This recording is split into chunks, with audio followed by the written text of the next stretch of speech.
સુરેન્દ્રનગર જિલ્લાના મૂડી તાલુકાના સોમાસર ગામના કલાકારોએ ઝાલાવાડના પટોળાનું માત્ર ગુજરાત જ નહીં પરંતુ દિલ્હી, મુંબઈ, વડોદરા, સુરત અને કલકત્તા જેવા મોટા શહેરો સુધી પહોંચાડી એક નવી ઓળખ અપાવી છે, જેમાં વિઠ્ઠલભાઈ વાઘેલા જેવા કલાકારોના પ્રયત્નોથી છેલ્લા 55 વર્ષથી આ પરંપરાગત હસ્તકલા જીવંત રહી છે। તેમજ આ સંસ્કૃત શબ્દ પટ્ટકુલ્લા પરથી ઉતરી આવેલો પટોળા શબ્દ રેશમી કપડાનું પ્રતીક છે અને ઐતિહાસિક રીતે તે સમૃદ્ધિ દર્શાવે છે। આજે એક પટોળાની કિંમત 10,000 થી લઈને 3 લાખ સુધીની હોય છે, જેને 3 થી 4 વ્યક્તિઓ 15 થી 20 દિવસોમાં તૈયાર કરે છે। તેમજ સરકારની સહાય અને કલાકારોના સમર્પણથી આ વ્યવસાય ફરી ધબકતો થયો છે। ગામ સોમાસર હાલ હું પટોળાનું કામ કરું છું। પટોળાનું કામ તો ઘરના મારાથી ગઢા હતા, મારા બાપાને બધા એ ખાદીનું કામ કરતા હતા, પણ હું રાજકોટમાં ભણવા ગયેલો પીડીએમ કોલેજમાં, ત્યાં પટોળાનું શીખ્યો રાષ્ટ્રીય શાળા રાજકોટમાં। અને શીખ્યા પછી ઘેર આવ્યા પછી મેં આ પટોળાનું શરૂ કરેલું।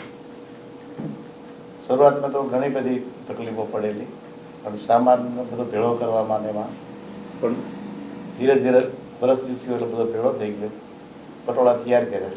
પ્રચારના જે સ્ત્રોતો બધા હતા એ સીમિત હતા, કલા જે રૂપકલા, દીપકલા શોરૂમની અંદર, પણ સરકારશ્રી તરફથી એમના જે મેળા ભરાતા હતા ઇન્ડેક્સીના, એમાં અમને ખાસ લાભ મળ્યો અને વ્યક્તિગત ગ્રાહકો સુધી જવાનો અમને મોકો મળ્યો।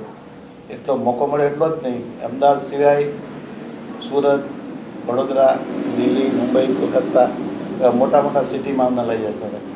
શરૂઆતમાં તો અમને જવા આવવાનો ખર્ચો, ઊભા રહેવાનો ખર્ચો, એમાં ઊભા રહેવાનો ખાવા પીવાનો ખર્ચો પણ સરકાર આપતી હતી, એટલે અમને બે ઘણો બધો સારો મળ્યો સરકારશ્રી તરફથી। એટલે અમારો જે પટોળાનો જે ધંધો હાવ ભાંગી પડ્યા જેવો હતો, એના લીધે થઈ અને સરકારે જે સહાય કરી એમાં અમને બેક મળ્યો। અને હાલ સોમાસર તો ઠીક છે, 70 કુટુંબ કામ કરે છે। એ સિવાયના સુરેન્દ્રનગર જિલ્લાના આજુબાજુના ગામડા, અમારા ગામમાં સગાવાલા બધા આવેલા, ભાઈઓ, ભત્રીજાઓ, ભાણેજો, જમાયો, એ લોકો શીખી ગયા। એટલે હાલ અત્યારે સુરેન્દ્રનગર જિલ્લાની 4,500 કુટુંબો પટોળાનું કામ કરે છે અને એ વ્યક્તિગત કામ કરે છે પોતે, અને પોતે પણ વેચાણ કરવા જાય છે બોમ્બે, દિલ્હી, કલકત્તાની। અને એ લોકોએ બધા સિન્ડેક્સી તરફથી જે મેળા ભરેલા એમાં એમને લાભ લીધેલો। 8,000ની આસપાસથી પટોળા, સાદા પટોળા જે વેચીએ છીએ, સેમી કટ જે રહ્યા એમ લગભગ 12,000, 13,000, 15,000ની આસપાસ વેચીએ છીએ। અને જાડા પટોળા જે ડબલ ઇકટના જે પટોળા રહીએ એ પણ બનાવીએ છીએ। ડબલ ઇકટના પટોળા 60,000થી શરૂ થઈ 1.5 લાખ, 2 લાખ સુધીના બનાવીએ છીએ, અને વેચાણ પણ સારું થાય છે, ગ્રાહકો પણ મળી રહે છે, અને સરકારશ્રીનો ધન્યવાદ છે કે અમને એમાં ઘણો બધો સપોર્ટ કર્યો।